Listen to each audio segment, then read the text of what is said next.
Assalomu alaykum hammaga. Bugun 5-avgust. Biz ish kunimizni bugun konservativniy miyomektomiyadan boshladik. Patsientkamizda 42 yoshlar, mioma с давлением на мочевой puzir и plus endometriy qatlamiga juda ham yuqori joylashgan. Juda ham sложный operatsiya, chunki bundan oldin bitta вхождение bo'lgan, laparoskopiya bo'lgan, tuxumdondagi operatsiyaga bog'liq. Полостной operatsiya bo'lmagan, lekin shunaqa bo'lishiga qaramasdan orqa ichaklar va oldidagi siydik qopib полностью matkani va oldi orqa devorlariga yopishib ketgan. Texnически сложный bo'lishiga qaramasdan hozir udilni удалить qildik va gistologический analizga yuboramiz. Bularda simptomli именно осложненный болевым синдромом, постоянно og'riq bo'lishi. Yoshlari 42 yoshda, lekin biron marta tug'ruq bo'lmagan, 12 ta vykidish bo'lgan, qon ketishlar.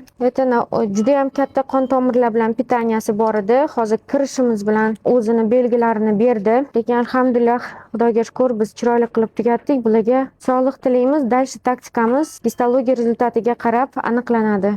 Sog' bo'linglar.